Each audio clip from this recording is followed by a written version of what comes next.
Hey y'all, thank you so much for downloading the spring preset collection. I am super excited about this collection. It's really, truthfully, my favorite that I've made yet. And I can't wait to share it with you and for you to start using it. I thought it would be fun to go through a few example photos of pictures that are just hanging out on my phone, ones that I shot with my phone in just our everyday life, and kind of show you how I personally use these presets on my personal photos. Obviously, these are the same presets that I'm using professionally as well, but just for the purpose of this video, we're going to go through and use only iPhone photos, and I'm going to kind of walk you through each of the different presets in the spring collection and kind of what I like them for. So let's get started. Okay, so the first preset we're going to work on is the Barefoot preset in this collection. And Barefoot is a little bit of an earthier type preset. It's going to really neutralize your color, but also keep a lot of warmth. And this is a great one to use consistently if you're wanting just a really light and bright, natural looking feed. I love what Barefoot does to skin. And this one is actually a touch bright, so I'm going to go in and bump the exposure down just a bit, but I'm pretty happy with it just like it is. Let's go use it on a different photo. This one's pretty cute, so I'm going to go over to presets, hit Barefoot, hit the check mark, and I am pretty darn happy with that just as is. I might go in and increase the blacks just a bit, maybe take the exposure down just a touch. But that is Barefoot. So there's the before and there's the after. Let's go back over to the first one we did. There's the before and there's the after. So you can see just what Barefoot did there. Now the second preset in this collection is called Bloom, and it's actually the first preset I formulated in this. I was working on it around Valentine's Day, and so of course I was all about the pink and purples. So if you have images that have pink or purple or red even that you want to emphasize, Bloom is going to be the preset to use. So let's go ahead and use this picture where the girls are hanging out on the rug. I'm going to hit Bloom, and you can see right away that it really popped that red. Now it also made the girls a little bit too bright, so I'm going to turn down that exposure just a touch. And there's one side of them that's a little too bright, so I'm going to pull down the highlights just a bit. But there's Bloom, so there's the before and there's the after, and you can see just how much it made that red pop. Let's go ahead and use it on this one as well. And that's pretty fun. I'm really not going to need any adjustments on that one at all. So you can see that it really retained those reds and pinks, and every other color is kind of more, desaturated. So that is the Bloom preset.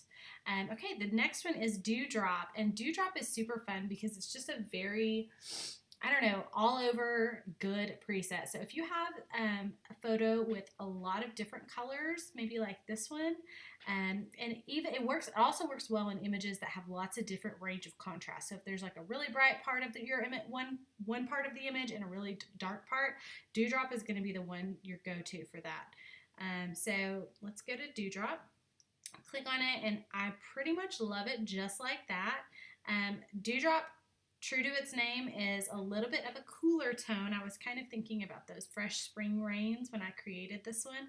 So you're going to get just a pretty sort of pastel-y feel on the cooler side with Dewdrop. So that is a fun one to use. It's pretty much applicable to any photo you want. The next one is Lovely. And Lovely is the preset I really wanted to make work. I had hoped to find one that had a little bit of a purple tint, which sounds crazy, but I just really wanted to make it. So I love using Lovely on images with purple. And so here's one. I'm going to actually pull the exposure down here because it's a little bit bright. And I'm going to pull the contrast in. But I love what it does. It just makes everything nice and crisp. Gives it a little bit of a cooler tone here. And so that is Lovely. Here's another. Let's use it over here on this just house photo right here. Just makes it light and bright, really nice. Gives it a little pop. For this one, I would probably turn the exposure down just a touch as well. So there's Lovely. Nice, cool, bright, airy preset. The next one is Lush, and Lush is kind of like Barefoot's a little bit more dramatic sister. Lush is going to kind of give you a cross-processed feel that is going to be a little bit warmer in tone. So let's go ahead and change this one from Barefoot to Lush. It's actually a little, so it's got the cool blues and the warm earthy yellows to it. And you can see right there, it's got a touch more contrast than some of the other presets. I really love it for, again, skin tones and pretty much anything that has people in it looks really good with Lush. Then the very last preset is called Sunkiss, and Sunkiss was just so necessary for the spring because we are ready for some sun. So Sunkiss has got a little bit of warmth to it. It's going to make your colors pop a bit, but also just kind of make everything really light and bright, with a little bit of pastel feel as well. So I love Sunkiss for anything that's you want to make a little bit warmer. There's Sunkiss right there. And it's one of my all-around faves as well. So anyway, I really hope you enjoy this collection. Like I said, you can pretty much use these, you know, to your preference because they're so versatile. And I can't wait to see what you guys do with them. And please share your photos and hashtag Lissa Anglin presets so I can see them and reshare them with your permission. Thanks again for downloading.